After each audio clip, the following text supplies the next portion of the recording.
मल्हार चॅनलचा सर्व प्रेक्षकांना शैलेंद्र चौधरीचा नमस्कार.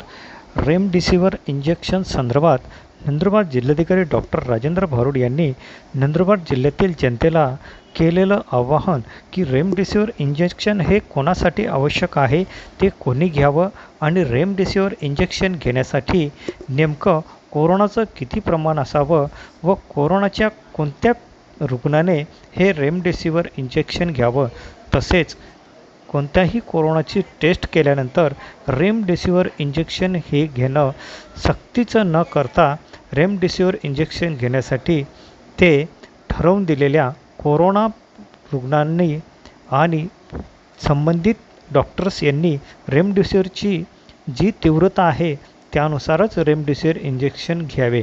तसेच रेमडेसिवीर इंजेक्शन घेतल्यानंतर कोरोना होणारच नाही ही चुकीची समजूत देखील नागरिकांनी काढावी व कोरोना संदर्भात होत असलेल्या भीतीमुळे आणि त्या निमित्ताने झालेल्या रेमडेसिवीर इंजेक्शनचा तुटवडा, रेमडेसिवीर इंजेक्शन घेतल्यानंतर हा कोरोना होतच नाही हा जो काही गैरसमज नागरिकांमध्ये आहे तो देखील काढावा.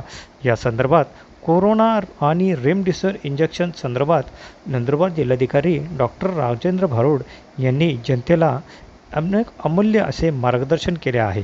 शैलेंद्र चौधरी, जय मल्हार न्यूज, नंदुरबार. पूर्ण राज्यात सध्या रेमडेसिवीरचा तुटवडा झालेला आपण बातम्या बघतोय. परंतु हा रेमडेसिवीरची जी मागणी पेशंट्सकडून, त्यांच्या नातेवाईकांकडून किंवा इव्हन डॉक्टर्स करतायत त्याच्याबद्दल मी काही बोलू इच्छितो. सर्वात पहिले, रेमडेसिवीर हे काही संजीवनी नाही आहे. रेमडेसिवीर हे असं औषध आहे जे एखाद्या पेशंटचा RT-PCR पॉझिटिव्ह आल्यावर त्याला जर ब्रिदिंग करताना SpO2 त्याचा 95च्या खाली गेला असेल अशाच पेशंटला रेमडेसिवीर दिलं पाहिजे. बरेच लोक मूर्खासारखं एखाद्या ठिकाणी जाऊन CT स्कॅन सेंटरवरती गेलात, जसं रेमडेसिवीर CT स्कॅनमध्ये पॉझिटिव्ह स्कोअर आला, 1 आला, 2 आला, 10 आला, 15 येऊ द्या. CT स्कॅनवरती किती स्कोअर येतो हे महत्त्वाचं नाही आहे. जेव्हा एखादा पेशंट हा कन्फर्म पॉझिटिव्ह होतो, जोपर्यंत त्याचं ऑक्सिजन सॅच्युरेशन हे 95च्या खाली जात नाही तोपर्यंत त्याला रेमडेसिवीरची काहीच गरज नाही आहे. आणि दुसरी गोष्ट, रेमडेसिवीर इंजेक्शन हे ज्या लोकांना किडनीचा त्रास आहे, किडनी माल फंक्शनिंग आहे, त्या लोकांसाठी ते कॉन्ट्रा इंडिकेशन आहे. म्हणजे काय, अशा लोकांनी तर रेमडेसिवीर बिलकुल घेऊ नये. डायबिटिक नेफ्रोपॅथीचे पेशंट असतात, डायबिटिक पेशंट असतात, असे लोक जर घ्यायला लागले तर त्यांचा डोळा जाऊ शकतो, त्यांच्या अजून कॉम्प्लिकेशन्स होऊ शकतात, अजून पेशंटला त्रास वाढू शकतो. तर सर्वात पहिली गोष्ट, जर आपला RT-PCR टेस्ट पॉझिटिव्ह येत असेल तर पहिले पॅनिक होऊ नका. आणि ज्या लोकांना लंगचा कसलाही त्रास नाही आहे, कसलाही आजार नाही, साधा ताप असेल किंवा थोडाफार घसा दुखत असेल, लगेच रेमडेसिवीरची गरज नाही आहे. मल्टीव्हिटॅमिन्स घ्या, तापाचे औषध घ्या, SpO2 मशीन चेक करायचं असतं, ते मशीन आपण, छोटंसं मशीन मिळतं ते मशीन आपण घेऊ शकतात. रेग्युलर आपलं ऑक्सिजन चेक करा. जर आपल्याकडे मशीन नसेल तर आपण 5 मिनटं 6 मिनटं जोरात वॉक करा आणि वॉक करण्यात दम लागतो का ते चेक करा. एवढं जरी आपण बघितलात तरी आपल्याला कळेल की 70 ते 80% पेशंट्सला रेमडेसिवीरची गरज नाही आहे. आणि होतं काय की महाराष्ट्रामध्ये किंवा भारतामध्ये अशी परिस्थिती आहे की एखादी गोष्ट सांगितली की लोक त्याच्यामागे मग सर्वजण त्याच्यामागे तुटून पडतात.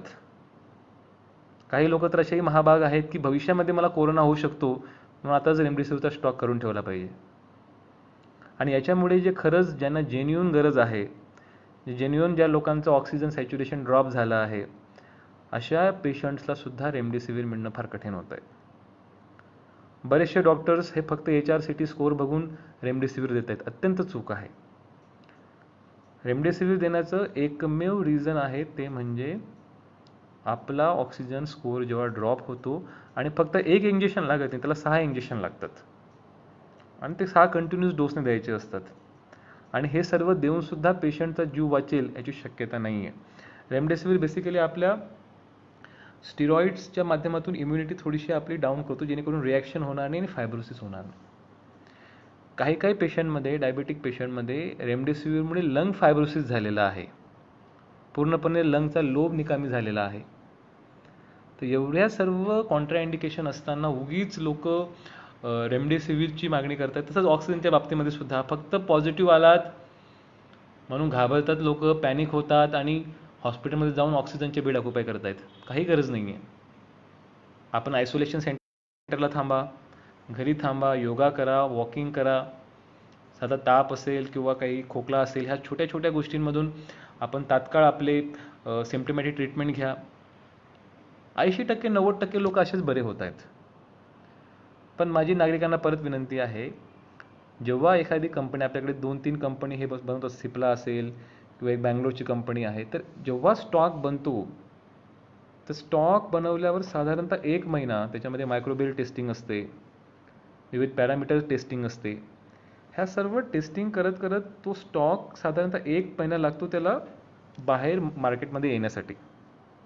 आणि ही जी सेकंड वेव्ह आपण म्हणू शकतो, जी मार्चच्या सेकंड वीकपासून सुरू झाली, तेव्हापासून जरी म्हटलं तर साधारणतः आपल्याला 14 ते 15 एप्रिल अजून लागेल, जेव्हा हा पूर्णपणे स्टॉक मार्केटमध्ये येईल. कारण कंपनी जेव्हा डिमांड कमी झाली तर कंपनीने प्रोडक्शन बंद केलं होतं.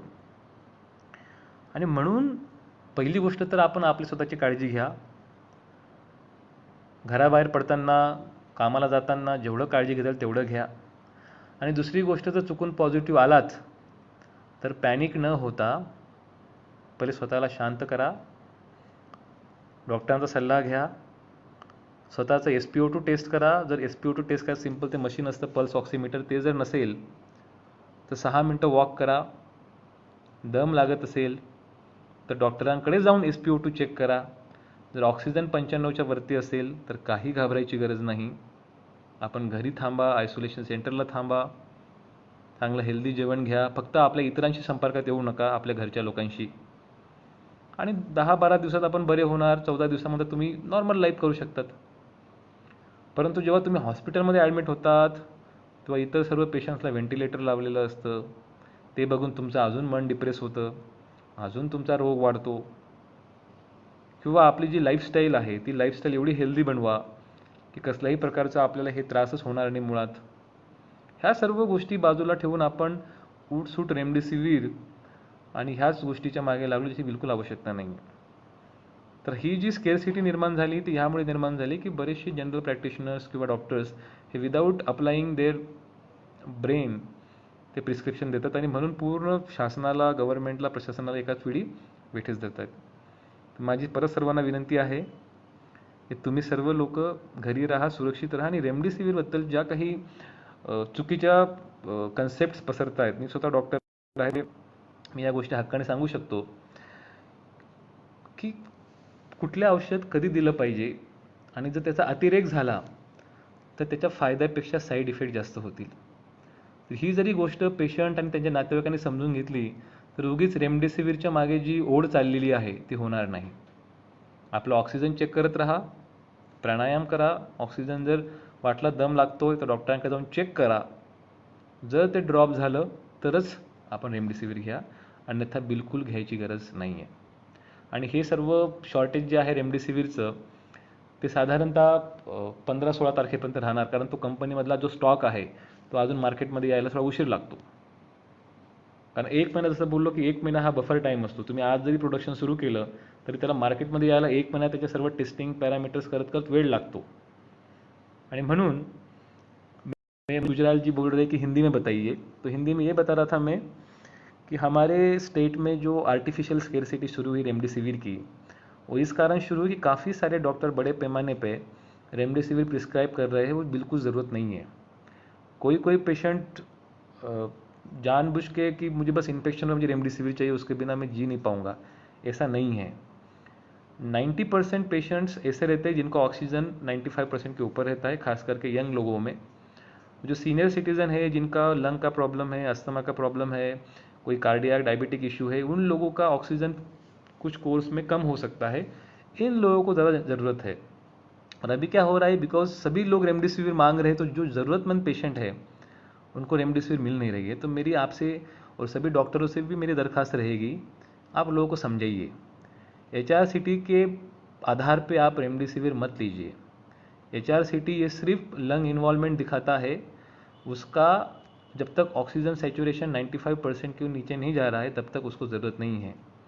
कोई कोई लोग तो 1 स्कोर आया, 2 स्कोर आया, 3 स्कोर आया तो भी रेमडेसिविर मांग रहे हैं, वो बहुत ही गलत बात है।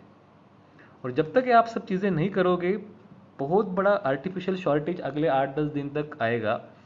और अभी पूरे महाराष्ट्र में जो केसेस है वो सब प्रेडिक्शन है कि 16 अप्रैल से लेकर 20 अप्रैल के बीच में इसका और पीक जाएगा।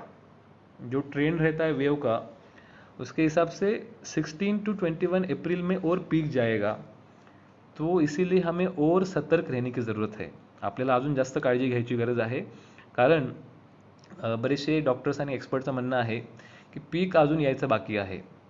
सध्या आपल्याकडे साधारणतः 8-8.5 लाख ॲक्टिव्ह पेशंट पूर्ण देशात आहे। तो पेशंट साधारणतः 15 ते 16 लाख ॲक्टिव्ह पेशंट्स हे एप्रिलच्या 2nd ते 3rd वीकपर्यंत जाऊ शकतात। आणि दुसरा विषय, आपल्या जिल्ह्यामध्ये ज्या RT-PCR टेस्ट आपण करतो, काही लोकांनी म्हटलं की रिपोर्ट यायला उशीर लागतोय। त्याचं कारण असं आहे की आपले निम्मे टेक्निशियन्स हे पॉझिटिव्ह आलेले आहेत। त्याच्यामुळे आपली जी कॅपॅसिटी होती 1500-1600, ती कॅपॅसिटी आता साधारणतः आपण 1000 पर्यंत आलेलो आहोत। साधारणतः 1400 पर्यंत वेटिंग आहे। पण आजच आम्ही सूचना दिल्या, सर्वांची मीटिंग घेतली। ही पूर्ण पेंडन्सी आपण पुढच्या 2-3 दिवसामध्ये पूर्ण क्लिअर करणार आहोत। त्यासाठी एक्स्ट्रा स्टाफ, कॉन्ट्रॅक्च्युअल स्टाफ आणि बाहेरून सुद्धा आपण लोकांना त्याचं डिप्लॉयमेंट करतो।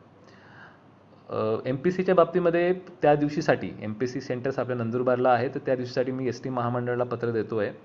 त्या दिवशी सर्व शहरी भागातून आणि जिथे जिथे डेपोज आहेत त्या ठिकाणावरून नंदुरबारला आपल्याकडे बसेस आपण चालू ठेवणार आहोत। आणि मी परत सांगतो नागरिकांना, सर्व लोकांना की रेमडेसिवीरचा गैरसमज करू नका। रेमडेसिवीर ही लाईफ सेव्हिंग ड्रग नाही आहे।